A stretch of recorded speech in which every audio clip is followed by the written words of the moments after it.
Quiero agradecer mucho la invitación que nos hace nuestra amiga Amalia García, con quien hemos tenido oportunidad de caminar juntos en varios tramos de nuestra vida y siempre preocupados por tratar de aportar a los temas relevantes como lo es este. Agradecer a nuestras legisladoras y legisladores que hoy nos acompañan y nos escuchan, porque evidentemente que como parte de la sociedad civil tenemos derecho a hacer observaciones, tenemos derecho a criticar, pero tenemos la obligación de recurrir al poder que tiene la facultad de llevar a cabo las modificaciones que se proponen, y más cuando son tan atrevidas como las que hace en algunos casos Alfonso en la iniciativa. Esta propuesta, que surge por el interés que ha venido desarrollando la Red de Mujeres Sindicalistas y la Fundación Frederick Ebert, que más de 30 años en México ha venido acompañando al mundo del trabajo, siempre generando espacios de discusión, como lo es hoy día el Observatorio Ciudadano para la Reforma Laboral, y que con todos los años que ya llevamos trabajando los temas con la Fundación y con las diferentes instancias que se han formado, todavía hay temas que hay que abordar. Ahorita la diputada Martínez Cosío, con toda la razón del mundo, nos dice que por qué no nos hemos metido de lleno al tema del trabajo migrante, y eso evidentemente que con justa razón. Pero bueno, y como parte de un esfuerzo de reflexión y de construcción de propuestas, debemos asumir la tarea. Y espero que Inés, como siempre lo hace, recoja el guante y nos ponga a trabajar a los demás en su coordinación, y trabajando ella también, no nada más nos pone a trabajar. Creo que la propuesta que hoy nos comparte el doctor Bouzas es un sucedáneo de una discusión que quienes hoy constituimos el Observatorio Ciudadano de la Reforma Laboral tenemos ya muchos años elucubrando, haciendo propuestas, hasta que tuvimos la oportunidad en este nuevo ambiente político derivado de la elección de junio del 18, que hemos tenido oportunidad de que nuestras propuestas se vean reflejadas en la ley. Y hacemos nuevas propuestas porque nos hacemos cargo de que el mundo del trabajo es dinámico, pero sobre todo de que nosotros como país venimos de un periodo que, aunque muchos me critican, yo sostengo que es el periodo neoliberal, como muchos otros también están de acuerdo conmigo, de que en estos por lo menos últimos 40 años en nuestro país del modelo económico neoliberal se construyó un mundo del trabajo donde si algo faltaba era democracia, porque asumimos dentro de la distribución del trabajo a nivel internacional el papel de proveedores de mano de obra barata para cumplir con los sacramentos del consenso de Washington. Construimos un modelo donde nuestra ley garantizaba la autonomía y la democracia sindical, pero se abusó de la autonomía sindical para generar este modelo de negociación colectiva a que ya se ha referido el doctor Bouzas, donde las personas trabajadoras, teóricamente cubiertas por la negociación colectiva, desconocían que existía el contrato colectivo de trabajo.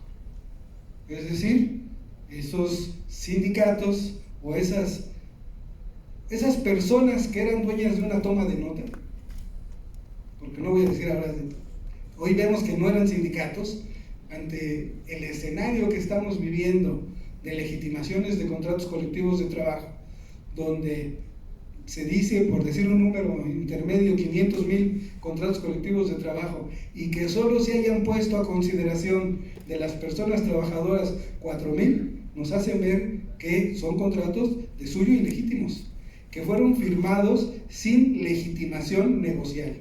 En cualquier transacción, un contrato siempre es un acuerdo de voluntades, y si voy a obligarme a nombre de otro, tengo que tener el mandato de aquel. Pero resulta que en negociación colectiva en nuestro país no. La legitimación negocial la tenía la organización sindical sin tener un mandato, sin tener la representatividad, lo cual generó una cultura antidemocrática porque esto era parte del menú que ofrecía nuestro país a la inversión extranjera. Se decía, tenemos que ser receptores de la inversión extranjera para generar fuentes de trabajo, para crear trabajo, y seguramente más adelante, los que nacimos, los que ya somos millennials, recordamos cómo se nos vendían las reformas estructurales, que se decían, demos hoy facilidades y verán cómo en unos 20 o 30 años tendremos trabajos bien pagados, bien remunerados. Y evidentemente que a 40 años de la aplicación del modelo no los tenemos. Y no los tenemos porque, por lo que sea.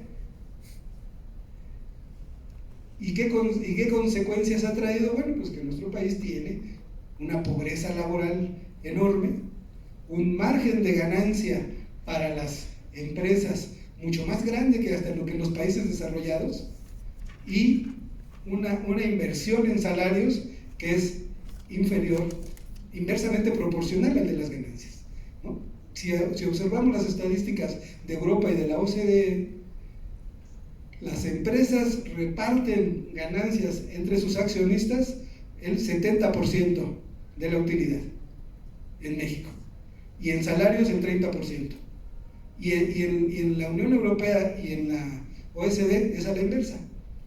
70 salarios, 30 a inversionistas. Entonces, una reforma laboral en nuestro país tendría que partir de ello, de crear instituciones para promover y tutelar la democracia, crear una normativa que propicie la participación democrática, entendiendo democracia como la ha entendido la doctrina recientemente. Democracia es cuando las personas participan. Simplificando, lo ha dicho el Tribunal Electoral del Poder Judicial, una institución, un organismo es democrático, un partido político es democrático, mientras el mayor número de sus miembros participe en las decisiones. Y acá vivimos un modelo económico, un modelo laboral, donde la negociación colectiva la decidían personas que incluso nunca se paraban en la empresa. No es fácil, por supuesto, movernos hacia la democracia.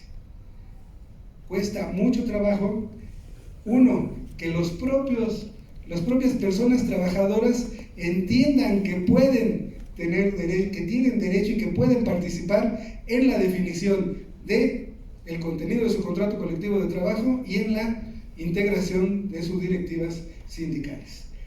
Cuesta trabajo, no hay cultura democrática, y cuesta más trabajo cuando los patrones no pueden entender, no pueden aceptar que las personas trabajadoras puedan opinar, y no asumen que ellos tienen que ser neutrales en la libertad sindical de sus personas trabajadoras.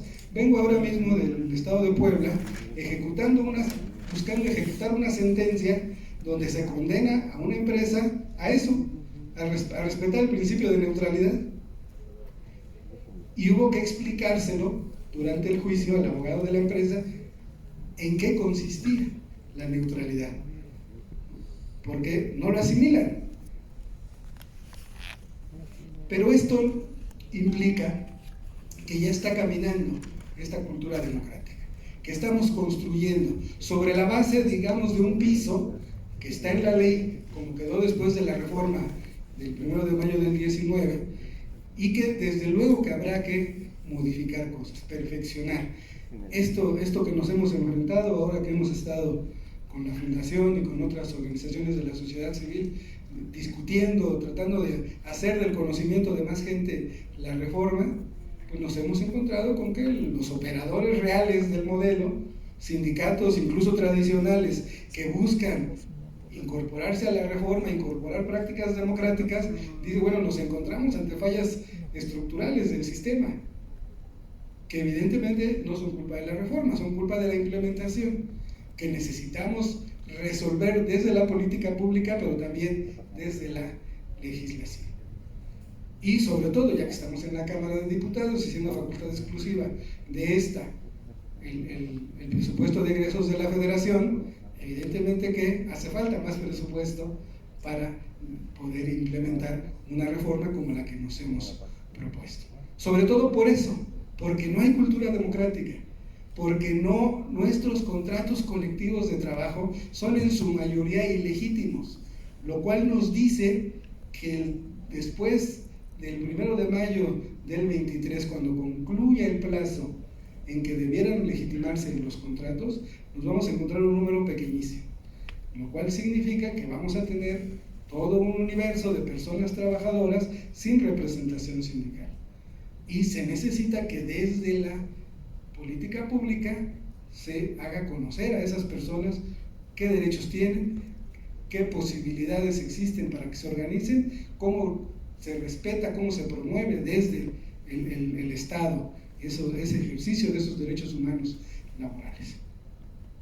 Pero también queda claro que hay sindicatos o hay centros de trabajo donde esto avanza más rápido, donde tenemos ya confrontaciones que deben ser democráticas y resueltas en un ámbito democrático. Por eso es que nos atrevemos a proponer que con todo y esto que tenemos necesitamos seguir caminando lo que ya tenemos que ir ampliando también el margen de derechos. Y esto va desde la perspectiva de género que debe primar en toda nuestra legislación, pero que en el mundo del trabajo requiere de algo, de una intervención especial, porque en el mundo del trabajo somos muy buenos para la simulación. Y digo somos porque he sido parte también del mundo del trabajo. Por ejemplo, veo yo de repente cifras donde dicen ya hay determinado porcentaje de mujeres en las direcciones sindicales. Y yo, que he sido autoridad registral sindical, conozco que muchas veces el comité ejecutivo lo forma el secretario general, su hija, su nuera y su esposa, ¿no? Y además, si hay un canal 2, también hay un, ¿no? Entonces ahí no podemos decir que se esté promoviendo la perspectiva de género, ni la participación de las mujeres. Es decir, en el papel hay mujeres, pero muchas veces, como dice la diputada, no son ni siquiera trabajadoras, como pasa con la mayoría de los dirigentes sindicales, ni siquiera han trabajado en una fuente de trabajo de la rama de industria que a veces encabezan. No me meto ahí para no hablar. Entonces, la intención de incorporar la representación proporcional tiene justamente el objetivo de promover la cultura democrática, la convivencia democrática. El hecho de que en un sindicato existan diferentes sensibilidades, diferentes puntos de vista, no deben implicar en un proceso la eliminación del enemigo. No debiera ser enemigo, sino construir instancias de representación sindical donde las diferentes posiciones se encuentren representadas. Por supuesto, con una acción afirmativa, que es sin duda atrevida, que es que, aunque una de las representaciones de los aspirantes, planilla o candidatura, no logre reunir el cociente natural para integrar la representación proporcional, de todas maneras se le asigne un lugar en la directiva. Y esto, por supuesto, que es aventurado, porque algunos nos han dicho, al rato se van a formar 20 planillas y a las 20 les va a tener que dar lugar. Evidentemente habrá que tomar medidas para que ya existen en algunos sindicatos, como es que para poder registrar una planilla cuentes con cierta representatividad por medio de los avales, por ejemplo. De tal manera que nos acostumbremos en el mundo del trabajo a ejercer derechos ciudadanos, puesto que partimos. Yo sé que hay muchos compañeros que dirán, eso en mi sindicato no pasa. Bueno, no estamos hablando de esos sindicatos. ¿Por qué es importante incorporar el voto personal libre y secreto para la negociación colectiva? Porque aunque los compañeros telefonistas, los compañeros universitarios, ya desde hace muchos años tengan esas prácticas, incluso en sindicatos de la CTM se llevan a cabo esas prácticas, en la inmensa mayoría no ocurre eso.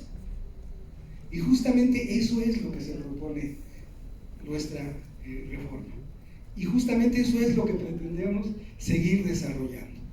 Entendemos, muchos dicen, ¿para qué quieren más reformas si apenas se está aplicando esta? Bueno, pues por el dinamismo y por los mismos problemas a los que nos enfrentamos en la aplicación real.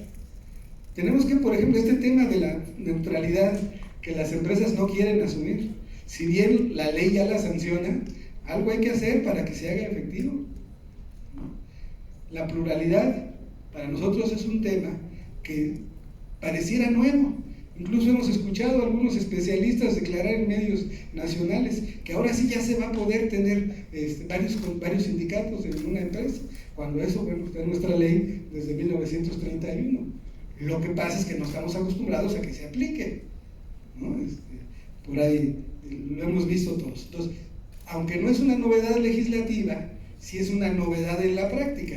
Incluso las mismas gerencias no están preparadas para gestionar la pluralidad, no están preparadas para gestionar el que el trabajador haga valer sus derechos.